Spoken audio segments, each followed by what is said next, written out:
All right, welcome to section C for chapter 13. We're going to talk about the skeletal system today. And one of the biggest things I want you to get from all of these systems is their basic functions, okay? So let's start talking about the functions of the skeletal system. I've got my buddy Pedro with me back here. One of the main functions of the skeletal system is support, okay? It's what helps give us structure. Imagine our bodies without a skeleton in it. If you've ever seen Harry Potter, when he breaks his arm and he's got the Skelegro, medicine that he's taking, his arm is all floppy and it's weird and it looks like rubber. That's how our bodies would be without a skeleton. So our skeleton gives us structure, but it also assists in movement, okay? The skeleton by itself cannot move, but the muscles by themselves cannot move either. So the skeleton gives the muscles a place to attach. When the muscles contract, they're actually pulling our skeleton. They're actually moving our skeleton, okay? So support and movement are two of the biggest ones, okay? The next really big one is protection. If you look at the skull here, okay, this is a completely solid structure. Our brain is inside of that. So one of our most important organs is completely encapsulated in bone. Our other really, really important organs, our heart and our lungs, are inside of this rib cage. So very, very protective. Our abdominal organs are down here. They're not as protected, but they're important, but it's much easier to die from an injury to the heart than it is an injury to the intestines. Okay, so protection of our organs is a huge part of our skeletal system. Okay. Our bones also store minerals for us. This is why you drink milk. Okay, our bones need calcium. Our bones store calcium, but they also store phosphorus. Our bones, the bone marrow inside of the bones, produces blood cells for us. So let's look in the inside of the bones now. Okay, our bones are pretty complicated. They have many layers. The outside layer is called the periosteum. And that's a very dense outside layer, and that's where our tendons and our ligaments connect to. Our bones have lots of different bumps on them and different ridges and things, and it's different attachment points.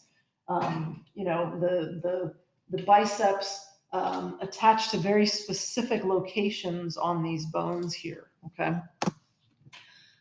Inside, so let me get my pen here.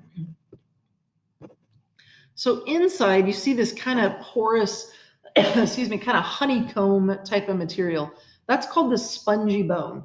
It's not hollow, but it's not very dense either. It's still very strong though, very rigid, but it's very light, okay, because it's not very solid. But then we also get what's known as the compact bone, and that's like this outer layer, okay. And then a lot of the middle part of the bone is more solid, more compact. That's an older part of the bone, very dense, but it includes these little tunnels, these little channels for these blood vessels to go through. Your bone is being perfused with blood. It's a living thing. When you break a bone, it bleeds, and that's why bruising is one of the signs of a broken bone. If you break a bone, you rupture those blood vessels, and that blood leaks out. Okay. Bone marrow, that's the center part here, and it's a connective tissue that fills the bone, and it's responsible for making blood cells. It makes both red blood cells and white blood cells. Okay, different types of marrow. Cartilage. So the ends of these bones are coated with cartilage. Okay, your bones withstand all kinds of friction. There's a lot of contact. And so the cartilage is something to kind of reduce that friction and kind of acts as a lubricant between the bones. Cartilage itself is a connective tissue. It's another connective tissue. And it's more flexible than bone. You can move your ear around. You can wiggle your nose. Those are both made out of cartilage, okay? So there's some structure to it, but then there's also that coating aspect of cartilage on the ends of bones. Your growth plate, and here is an example of a growth plate. So depending on how old you are, your bones might not be fully grown and they might be separated by these layers of cartilage. You've got bone here and you've got bone here, but then you've got this separation of cartilage there. And doctors can see that in an x-ray. And that's why if you've ever broken something and they'll say, oh, it's not anywhere near the growth plate, you don't need to worry, or it's kind of close to the growth plate. That growth plate eventually does close and turns into bone. And then the bones aren't going to grow in length anymore. And that means you're as tall as you're going to get. Okay. All right. So we've got all these different joints in our skeleton, and these joints are what allows us to move. Okay. The movable joints in particular allow us to move. A movable joint is anywhere, any location that two or more bones meet and movement occurs. Okay, so again, here's our elbow joint. We've got, the two bones of the lower arm. We've got the radius and the ulna, and then we've got the humerus up here, and they meet, but they can move. Okay, you've got all kinds of bones in your hand that allow movement. Okay, those are all joints. The four main types of joints I want you to be responsible for knowing are a hinge joint. Okay, that's our elbows and our knees. They only bend in one direction. We've got the ball and socket joint.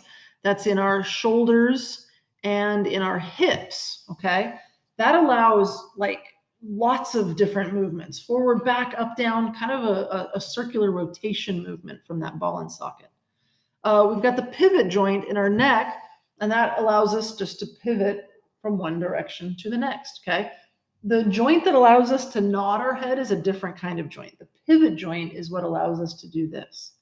And then finally, a gliding joint. Those are joints that are really just kind of close together and they just kind of slide together. Our wrists and our ankles have lots of sliding joints. Now, there's a couple more on there. We're not going to get into those at this point. Okay, so those are the four main joints that I want you to know about. But there's also what's known as immovable joints. Okay. So in our skulls, and I don't think you'll be able to see this. Let me turn Pedro around here. Yeah, probably not. You can kind of see these little jagged lines up in his skull. I'll show you in class for sure. That is an immovable joint, okay? When a baby is born, the bones of the skull are still loose. They're still separated. And that's what allows that baby to fit through this small opening of the pelvis here, okay? As the baby's head grows, those plates of the skull fuse together and they don't move anymore. That's why it's an immovable joint.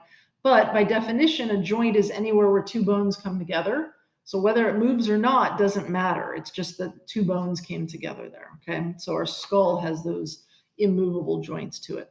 Your jaw, by the way, it's another movable joint. Ligaments are a very important connective tissue with the skeletal system. They're like really, really strong rubber bands, and they connect bone to bone. So any of our movable joints are held together by ligaments.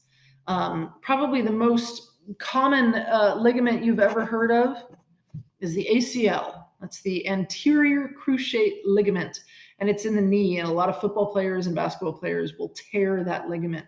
And what that means, there's multiple ligaments in the knee for different kinds of movement of the knee. The ACL is one of the most important. And without that ACL, the knee is just very unstable and it has to be replaced or given a chance to be repaired. Most of the time they have to replace it though. And it's a very long rehab, okay? Let's see, what else have we got? Here's our skeleton. You guys are gonna be responsible for the proper names of the bones. You're not gonna need to know these right here. Just know that that is the pelvis. But all these other ones, not that either. All these other ones you're gonna need to know, okay? It's not the kneecap, it's the patella, okay? It's not the collarbone, it's the clavicle. So we will fill this out in class. Hopefully you were there. If not, you got to know all these bones and we're going to have a quiz. All right. All right. See you later.